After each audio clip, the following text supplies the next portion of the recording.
Bonjour, donc moi c'est Camille Martin, je suis chargée de mission insertion à la boutique de gestion. Bonjour, je suis Monsieur Elfor Yannick, chargé de mission insertion aussi à la boutique de gestion. Pouvez nous expliquer ce qu'on y fait ici? Donc la boutique de gestion, c'est de l'orientation et aussi de la création d'entreprises. Et puis moi plus particulièrement, avec Yannick, on s'occupe du volet insertion et donc notamment des dispositifs passage et puis le GEG. Qu'est-ce que c'est le dispositif passage? Alors, donc passage, en deux mots, passe-âge, c'est un dispositif intergénérationnel. Ça s'adresse à deux publics cibles.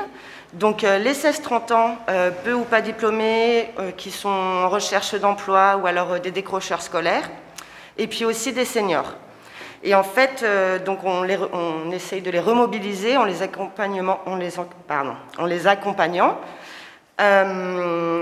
par des ateliers, ça peut être d'estime de soi, apprendre à faire un CV, aussi apprendre à manipuler le site internet de Pôle emploi, et puis aussi donc, de manière intergénérationnelle, voilà, pour qu'il y ait un transfert de savoir entre ces générations.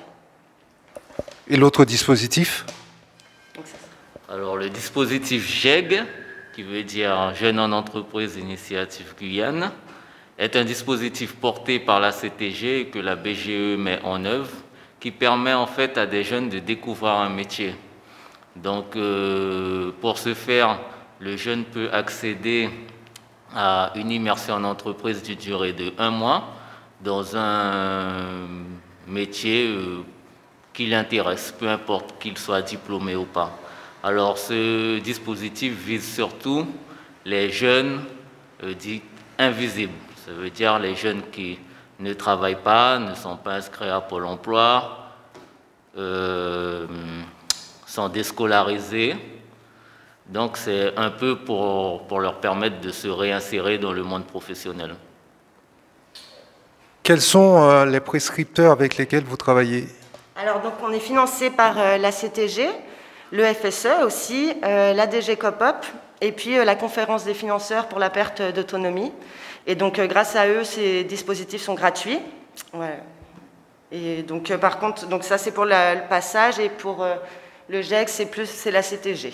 Voilà. Comment les jeunes rentrent-ils en contact avec vous? Comment viennent-ils ici? Est-ce qu'ils vous sont envoyés par des prescripteurs?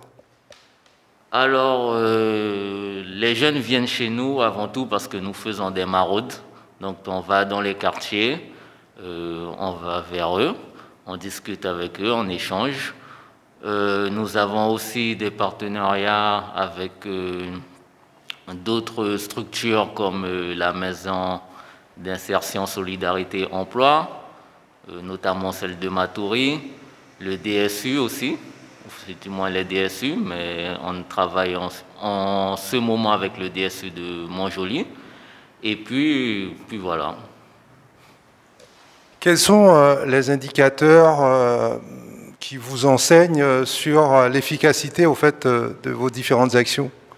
Déjà la satisfaction des bénéficiaires, voilà, on a des très bons retours, et puis aussi les sorties positives, certains qui étaient très éloignés de l'emploi, qui avaient perdu espoir. En venant ici, voilà, ont repris confiance en eux, se sont inscrits à une formation ou alors ont trouvé un emploi. Et parfois, il suffit juste d'un petit accompagnement pour qu'ils se réintègrent au marché de l'emploi. Concrètement, comment ça se passe ici? Vous avez des formateurs, des psychologues, des accompagnateurs?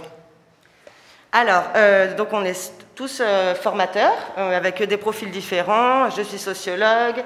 Mon collègue a travaillé dans le marketing. Nous avons aussi une conseillère en emploi, une CEP, pardon, conseillère en évolution professionnelle. Donc on a une approche très globale et les ateliers vont porter donc, sur la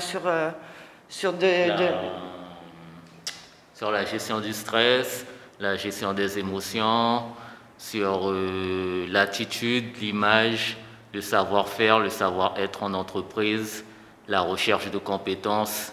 Enfin, différents milieux différents domaines pour permettre à ces jeunes de reprendre confiance en eux et d'aller de l'avant, surtout. Ces ateliers durent pendant combien d'heures? Comment ça se passe? Est-ce que c'est en journée, en soirée?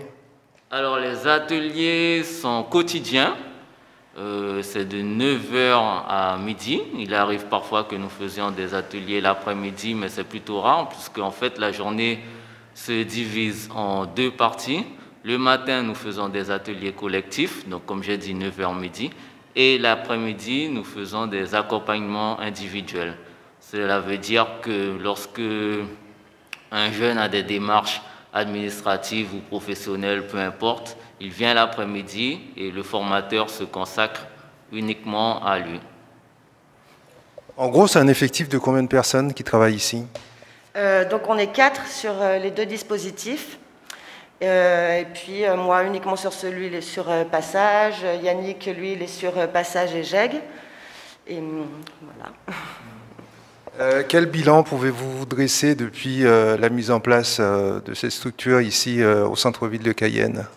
Eh bien écoutez, on est assez contents. Enfin, avec le coronavirus, ça a été compliqué de reprendre, mais depuis juillet, on a accueilli 85 jeunes.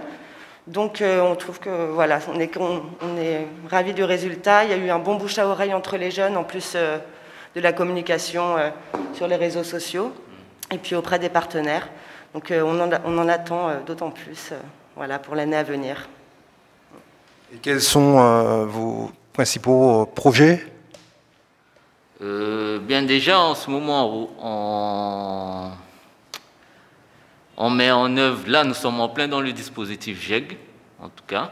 Donc pour ce début d'année 2021, on incite les jeunes à venir vers nous pour leur permettre de pouvoir bénéficier de cette immersion en entreprise. C'est quand même une chance puisqu'on ne regarde pas leur qualification. Et il ne faut pas qu'ils hésitent à nous appeler au 06 94 22 89 07. Et comme ça, on leur fixe un rendez-vous et puis on fait le nécessaire. Et les entreprises jouent-elles le jeu, acceptent-elles d'accueillir des jeunes qui n'ont aucune qualification au sein de leur structure, sachant qu'il faut les encadrer, les manager, s'occuper d'eux?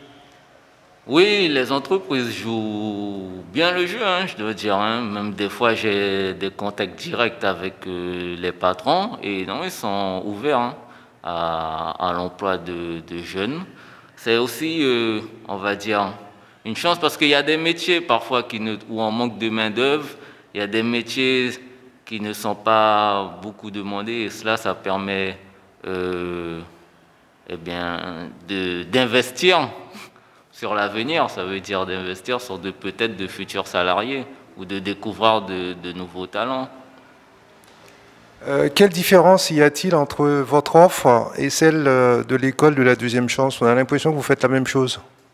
Alors, l'école de la deuxième chance, donc eux, c'est un suivi, enfin je dirais, c'est un contrat qui est avec une durée fixée à l'avance, tandis que nous, on s'adapte vraiment au public pour prendre en compte leurs contraintes familiales, de transport, des choses comme ça. Donc ils ne sont pas obligés de venir tous les jours.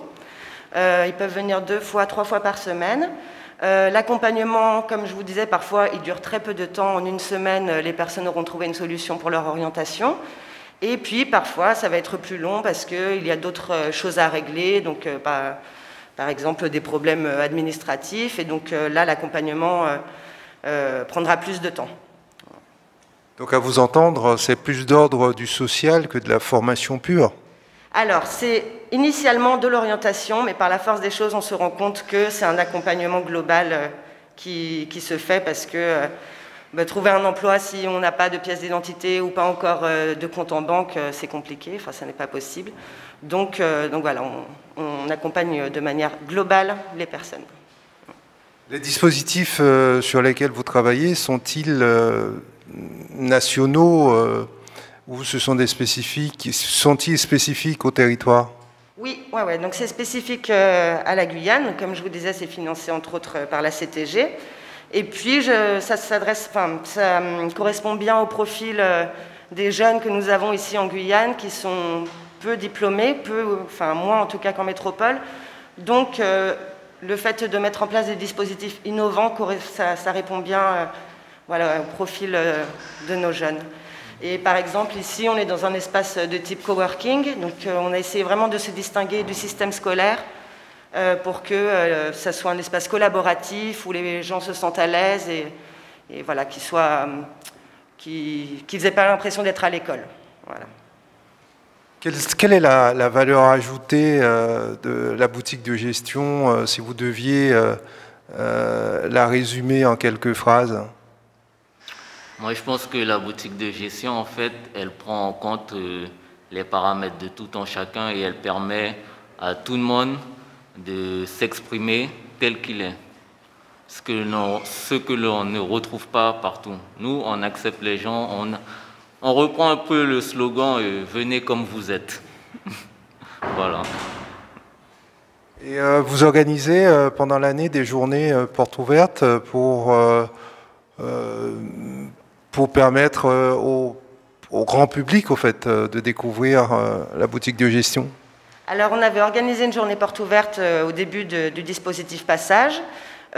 Sinon, là, ça s'oriente plus vers des informations collectives, donc par exemple avec l'école de la deuxième chance, avec la mise. Donc là, on va directement dans leurs locaux pour toucher ce public-là et faire la promotion de nos dispositifs. Mais vu que le dispositif est amené à continuer, ça serait une bonne opportunité de faire des journées portes ouvertes, en effet. Et en permanence, on peut passer vous voir dans vos locaux. Vous êtes toujours disposé à rencontrer les gens qui souhaitent se renseigner sur votre structure? Oui, nous sommes en permanence, enfin, c'est-à-dire dans les horaires impartis, de 9h à 17h. Nous sommes ouverts, oui, tout à fait. De toute façon, notre organisation est faite en sorte qu'il y ait toujours une personne pour accueillir les jeunes ou des professionnels, hein, si jamais il y a des entreprises qui souhaitent justement faire bénéficier aux jeunes de leur expérience, de leur formation, de leur savoir. Donc on est prêt à les accueillir de 9h à 17h, toujours. On voit beaucoup d'organisations qui accueillent des jeunes décrocheurs ou des jeunes qui sont vraiment en difficulté par rapport à leur insertion dans la vie professionnelle, mais très peu interviennent au niveau de la formation supérieure, puisqu'au fait la Guyane manque beaucoup de cadres. Est-ce qu'il faudrait rééquilibrer les choses également selon vous? Alors justement, ici, c'est aussi un lieu qui peut être révélateur de talent et puis qui permet d'élargir les horizons. Parfois, les personnes n'imaginent pas pouvoir faire des études supérieures et donc, justement, par la remobilisation, par la valorisation de leurs compétences, elles peuvent se projeter peut-être à l'université ou dans des écoles, enfin voilà, pour avoir un diplôme plus qualifiant. Donc voilà, on essaye de les booster vraiment là-dedans et qu'ils ne se dévalorisent pas. Ils sont capables et donc, par exemple, on a beaucoup de jeunes qui pensent faire un DAU, donc un diplôme d'accès aux études universitaires, et peut-être que c'est une opportunité qu'ils ne connaissaient pas avant, et en venant ici, ils ont découvert cette possibilité d'intégrer l'université sans avoir passé le baccalauréat en amont. Vous avez un site internet, on peut vous suivre sur les réseaux sociaux? Oui, donc sur Facebook, c'est Dispositif Passage. Et puis sinon, voilà, bge-guyane.com. bge-guyane.com. Voilà. Est-ce que vous pouvez préciser votre adresse? Et donc, on est au 65 rue des Peuples Autochtones, anciennement rue Christophe Colomb, en centre de Cayenne.